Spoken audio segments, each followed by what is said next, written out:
మాజీ మంత్రి కేటీఆర్పై ఎంపీ చామల కిరణ్ కుమార్ రెడ్డి కీలక వ్యాఖ్యలు చేశారు. పచ్చ కామెర్లు వచ్చిన వాడికి లోకమంతా పచ్చగానే కనబడుతుందన్నారు.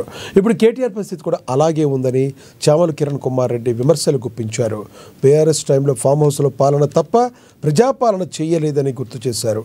కేటీఆర్కు రేవంత్ రెడ్డి కుటుంబాన్ని బ్లేమ్ చేయడం తప్ప మరో ఆప్షన్ కనిపించడం లేదని ఎద్దేవా చేశారు. అసలు రేవంత్ రెడ్డి కుటుంబాన్ని టార్గెట్ చేయాల్సిన అవసరం ఏంటని, ఆయన కుటుంబంలో ఎంతోమంది రాజకీయాల్లో ఉన్నారో చెప్పాలని డిమాండ్ చేశారు. మీ నాయన ఉద్యమం చేసినప్పుడు నీకు ఎందుకు వచ్చింది అమెరికా నుంచి తెలంగాణకు రావాలని వచ్చి అక్కడ ఉన్నటువంటి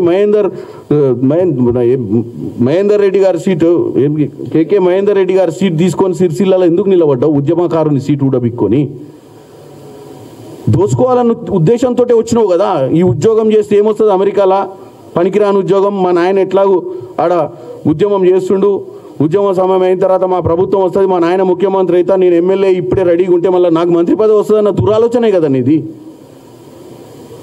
నిజంగానే కేసీఆర్కి ఏ ఉద్దేశం లేకపోతే అల్లుణ్ణి హరీష్ రావుకు ఎమ్మెల్యే కాకముందే మంత్రి పదవి ఎందుకు మాట్లాడుకున్నావు కాంగ్రెస్ ప్రభుత్వంతో? ఆ రోజు నీ కుటుంబంలో అల్లుడిని మంత్రి చేసినావు, నీ కుటుంబంలో కొడుకుని తీసుకొచ్చి మంత్రిని చేసినావు, నీ కుటుంబంలో ఆఖరికి బిడ్డ ఏదో జాగృతి అని నడుపుకుంటున్న బిడ్డను కూడా నువ్వు లోక్సభకు పంపించినావు, తర్వాత ఎమ్మెల్సీ చేసినావు.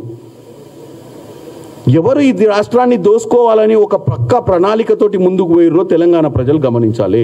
ముందు ఉద్యమం అంటివి, ముందు రాష్ట్రం తేయడమే నా ధ్యేయం అంటివి, నాకే పదవులు వద్దంటివి, ఒక దళితుని ముఖ్యమంత్రి చేస్తా అంటివి. తర్వాత ఏం చేసినావు? కొడుకుని పిలిచినావు, బిడ్డను పిలిచినావు, అల్లుని మంత్రి పదవి చేసినావు ఎమ్మెల్యే కాకముందే.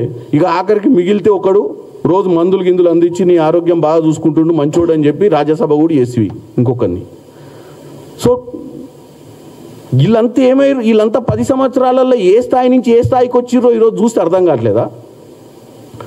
మీ హయాంలో మీరు చేసినన్ని పనులు ఎవరు చేయలేదు కాబట్టి ఈ కాంగ్రెస్ వచ్చిన తర్వాత మీరు చేసినటువంటి దౌర్భాగ్యపు పాలనను ఇక్కడ కూడా వీళ్ళు చేస్తుర్రేమో, మాకంటే బాగా సంపాదిస్తుర్రేమో, మాకంటే బాగా సంపాదిస్తే మళ్ళీ మేము రాజకీయాలలో నిలబడలేమేమో అని రాత్రి నిద్ర పట్టక రోజు ప్రెస్ మీట్లు పెడుతున్నట్టే ఉంది తప్ప ఏ అంశం మీదనైనా క్లారిటీ తోటి తెలంగాణ ప్రజలకు అర్థమయ్యేటట్టు చెప్పే ప్రయత్నం చేయండి.